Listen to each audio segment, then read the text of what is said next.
Welcome to Thought Crime and Keto Crime, where Tracy does the sleuthing so you don't have to. Hey everyone, welcome to Keto and Crime. It's with a heavy heart that I make this video. I can't even talk. I was quite upset last night by everything that's going on in the country, and then just pile this on top of it. It's just been a rough week, you know? But anyway, the saga of what happened to Tylee, Ryan, and JJ Vallow was unfortunately solved yesterday when the Daybell compound in Idaho was raided by both local and federal police, and it was discovered that their remains were there. So most likely, the autopsy reports have not come back yet, but most likely they've been deceased since they first disappeared back in September of 2019. They were the children of Lori Vallow, and each one of them had a different father, so they were children of Lori Vallow and one of her 5 husbands. She was currently married to 5th husband, Chad Daybell, pictured right down here, who is, to put it mildly, a crazy religious fanatic. He and his former wife, Tammy, who died under very mysterious circumstances in November of 2019, were members of the LDS Church. They were a part of a fringe organization that kind of swayed away from LDS, but then he wrote and published over 25 books on the end of days from an LDS perspective with a lot of weird theories in there. And then they also owned their own publishing company called Springfield Publishing out of Utah that published only LDS-leaning books.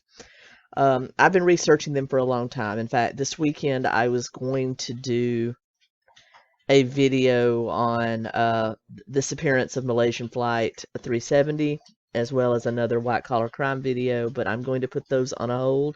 And this weekend I will be working on and putting out for you an in-depth analysis of both Chad Daybell and Lori Vallow so we can better understand this case.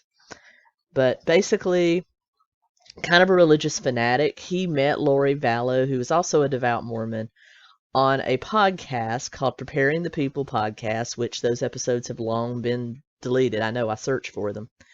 And they struck up a friendship and a romance. And according to friends, they believed that they had been married before on many planets and many past lives. Again, if you want to see a video on the Mormon Church and some of their weirder beliefs, I'll stick it up here. And I don't want these people associated with mainstream Mormonism. I don't think they're that, but anyway, I'll put that video here. And so they were meant to be together, and both of them started talking about the fact that they believed Chad's then husband, Tammy, would soon pass away, possibly in an auto accident, but it turns out one night she went to bed with a cough and didn't wake up. Lori's then husband, Charles Vallow, was shot dead by her brother, who we will get into that story when I do the in-depth analysis, who told everyone it was self-defense. However, later on, a common friend of theirs, actually came and spoke very in-depthly to a local reporter for the East Idaho News, and confessed, as well as Dateline NBC, and confessed that long before her ex-husband Charles's death, they were talking about how he had been possessed by a demon. He was now a zombie. They said that they were prophets, that the Holy Father was telling them who was a evil zombie and how they had to eradicate evil zombies from the world. And the friend said at that time she thought they just meant they were doing some incantation to remove the zombie from the person. Turns out, I guess they meant they wanted to kill them. But so shortly before her ex-husband's death, they were saying that he was a zombie, and her brother, who was also a devout believer in her and her way of believing Mormonism, was the one that shot him, and he was cut loose on self-defense. Tammy Daybell, who, as I said, died under very mysterious circumstances, has they're doing they have done autopsies on her. I'm trying to find those reports, but they actually exhumed her to see what actually happened there, because at the time of her death, Chad Daybell, of course, would not allow an autopsy. Of course. And she was buried within 3 days. I mean, 3 days. From the time she was found dead, it was 3 days later that she was put in the ground. So a lot of weird stuff. Lori's brother, Alex Cox, is also now deceased, supposedly from a blood clot in his lung. That's all we know about that. But with everything weird, it wouldn't be surprised me if they didn't do something to him too. Allegedly. Don't come for me. Anyway, this was a saga that took place between Arizona, Utah, and Idaho. And shortly before the children disappeared, that same friend who I will do the in-depth expose on when I actually cover them this weekend, said that they were beginning to tell her that young JJ, who was autistic, was also a zombie.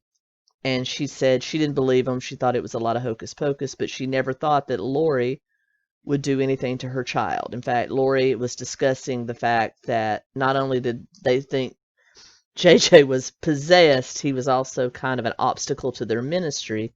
So she was considering sending him to live with their grandparents. And when he first came up missing, that's where they told a lot of friends he was. But those grandparents were the one that actually alerted the police that they haven't seen their grandchildren in several months and kicked off this whole saga. They actually said that Tylee had gone to the Brigham Young University, and that's where she was. However, there are no records of her ever being there. And then in subsequent conversations, after they were newly married in November of 2019, Chad was noted as telling friends Lori didn't have any minor children, and Lori told people that both her children had passed away. So just weird. But what we do know is that both children are deceased, and their bodies were found on Chad Daybell's compound. I can only imagine the horrors those children underwent, because a lot of things happened just prior to them disappearing. Not only were they telling friends that JJ was a zombie, they were also, and that Tylee was just gone. They said she was in college, but she wasn't. Chad and Lori rented a storage unit in which was found all the children's belongings, toys, books, clothes, like they were just getting them out of their life. JJ was taken out of public school, and Lori told the school administrator she was going to homeschool him. And then on top of that, he had a service dog because of his autism, and that service dog was returned to the training facility and rehomed. And you just don't do that with service dogs. They are often trained to be a help to the actual people that they're assigned to. They're trained from puppies. So that's very unusual. So it leads me to believe that as far back as July, August of 2019, before these children disappeared in September, they knew they were going to get rid of them. And it's just a sad thing. I don't understand. I'm not a mother. I never wanted children because I just don't think I'm equipped to handle that. But I can only imagine the love of a mother. I know my mother's love for me, and there's no way that she would ever hurt me, especially to facilitate the orders and the demands of a man. Now, no offense to my brothers out there, I love you all, but this man was kind of tyrannical, according to Lori's friends, and kind of looted over her. Now, Lori wasn't a saint, believe me. Lori had some dealings, and I think as we get further into this, we're going to see that there were a lot more victims of these two than we know about. Lori is currently in prison or jail in Idaho when she failed to produce her children for a welfare check. In November, December of 2019, she was taken into custody and has remained pretty much silent on their whereabouts. Chad was arrested yesterday and is currently also sitting in jail, both of them with bonds of well over $1 million that people know will never be paid. So justice is going to come down on these two, and I hope it comes down swiftly and suredly, because they killed these. I mean, I know you're innocent till you're proven guilty, but come on. This one's pretty much open and shut case, I think, allegedly. As again, don't come for me.